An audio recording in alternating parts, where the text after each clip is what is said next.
अभी हाल ही में उसी स्मृति प्रकाश ने अपने ही एएनआई के रिपोर्टर्स के साथ एक पॉडकास्ट किया। तो उसमें जो चीज़ निकल के आई वो हैरान कर देने वाली है। अब उनके इस छोटे से वीडियो की क्लिप के जो है थंबनेल, इसी से आप लगाइए idea. Why so quiet, Scindia, Jitin and RPN ex Congress leaders go silent on BJP. अब कॉपीराइट का चक्कर है, मैं आपको वो वीडियो या क्लिप नहीं दिखा सकता, लेकिन आप देखिएगा जरूर। इसमें इन्हीं स्मृति प्रकाश के रिपोर्टर कह रहे हैं कि जो कांग्रेस से गए हुए नेता है, खास करके सिंधिया, जितिन प्रसाद और आरपीएन सिंह, इन्होंने बोलना बंद कर दिया है। ये बीजेपी के सपोर्ट में बोलते ही नहीं है।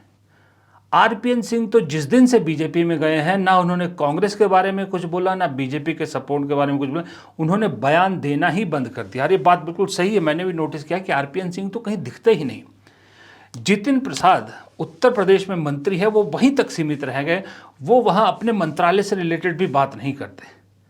रही बात ज्योतिरादित्य सिंधिया के बयान फिर भी दिखाई देते हैं।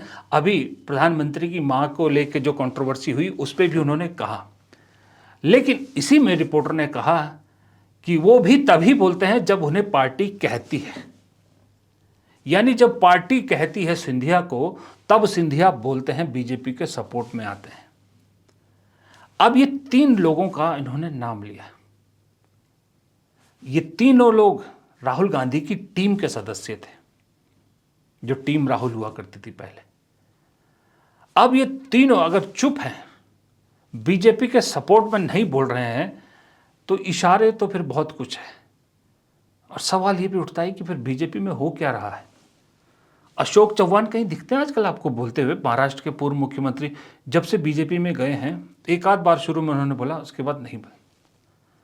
सिर्फ 2-4 लीडर हैं जो कांग्रेस से जाने के बाद जिन्हें लगातार कांग्रेस पर प्रहार करने की जिम्मेदारी दी गई है, वो भी इसलिए क्योंकि वो प्रवक्ता बनाए गए हैं, जिसमें राधिका खेड़ा है, वो शेरगिल है, या वो पूना वाला है, या वो बल्लभ है।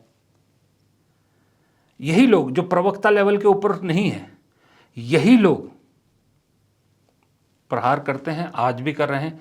लेकिन बाकी जो बड़े नाम कांग्रेस से बीजेपी में गए थे और जो मुखर भी थे, बयान भी दिए उन्होंने कांग्रेस को लेकर भी, गांधी परिवार को लेकर भी, राहुल गांधी को लेकर भी, अचानक पिछले 3-4 महीने से कहीं गायब हो गए, शांत हो गए।